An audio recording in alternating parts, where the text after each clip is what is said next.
Assalamu alaikum warahmatullahi wabarakatuh. Awali yote nikipenda kumshukuru Mwenyezi Mungu mimi na kunifikisha mimi siku ya leo. Pia nikipenda kuwashukuru ndugu zangu ambao mnaangalia video hii. Ndugu zangu, leo nimekuja na jambo moja nataka tushirikishane. Jambo lenyewe ni kuhusu utoaji wa sadaka. Kama tunavyojua kwamba mtu au namna ambavyo mtu huwa anatoa sadaka huwa anaongezewa riziki, huwa pia anabarikiwa katika maisha yake na familia yake pia kwa ujumla wake. Hivyo jambo ambalo nimekuja nalo kuwashauri ni kwamba, ndugu yangu unanisikiliza au unaangalia video hii, ningependa kukushauri jambo moja kwamba hebu tujichunguze au tunaangalia vile vitu ambavyo huwa hatuna uhitaji navyo kwa muda huo, kama tunaweza kuvitoa iwe ni kama sadaka ambayo itatufanya tuongezewe riziki na baraka katika familia yetu na katika kazi zetu. Mfano ni mmoja, kwa mfano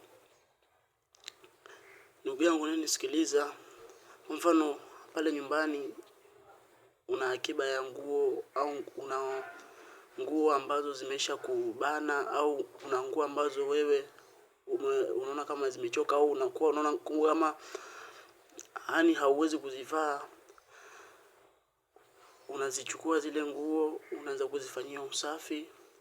Kisha baada ya kuzifanyia usafi, iza kama una marashi ambao unatumia,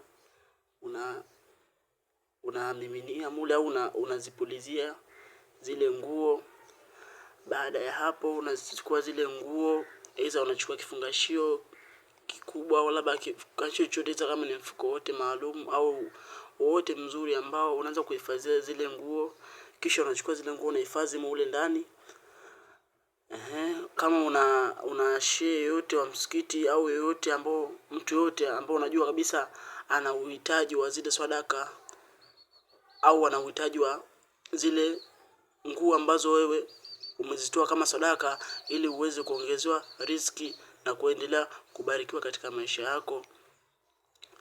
La msingi ni kwamba wengi tunajua kwamba mtu huongezewa riziki na kubarikiwa katika maisha yake pale ambapo huwa anatoa vile ambavyo anavipenda. Lakini kuna muda mtu ukiwa unatoa vile vitu ambavyo wewe huvipendi, riziki huwa inaongezeka zaidi kuliko unavyotoa vile unavyopenda. Kwa sababu gani?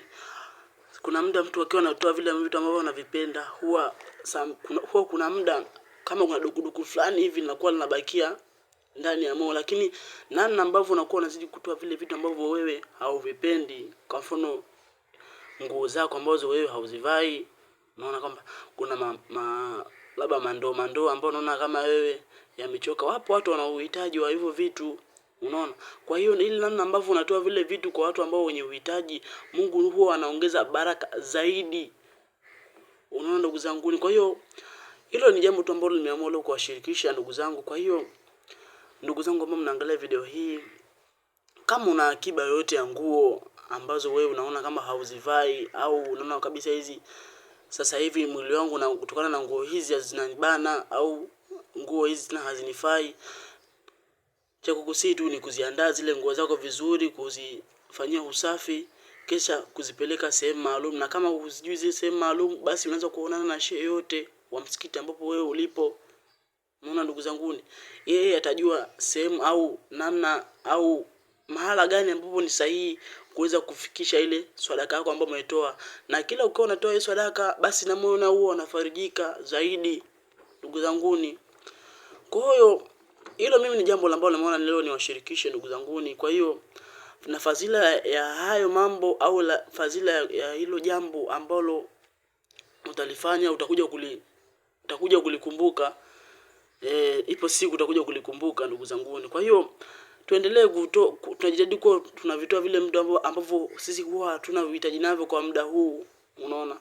Una nguo zako ambazo hauzivai, unawapa watu wengine, wapo watu ambao wana uhitaji, unaona ndugu zangu. Una mavyombo wale, wapo ambao wana uhitaji. Namna kwa unatoa, Mungu naye anakuazidi kukubariki katika maisha yako ndugu zangu, unaona ndugu zangu. Kwa hiyo mimi sina mengi ya ziada, cha msingi tu ni kuendelea kunifuatilia katika video zangu nyingine.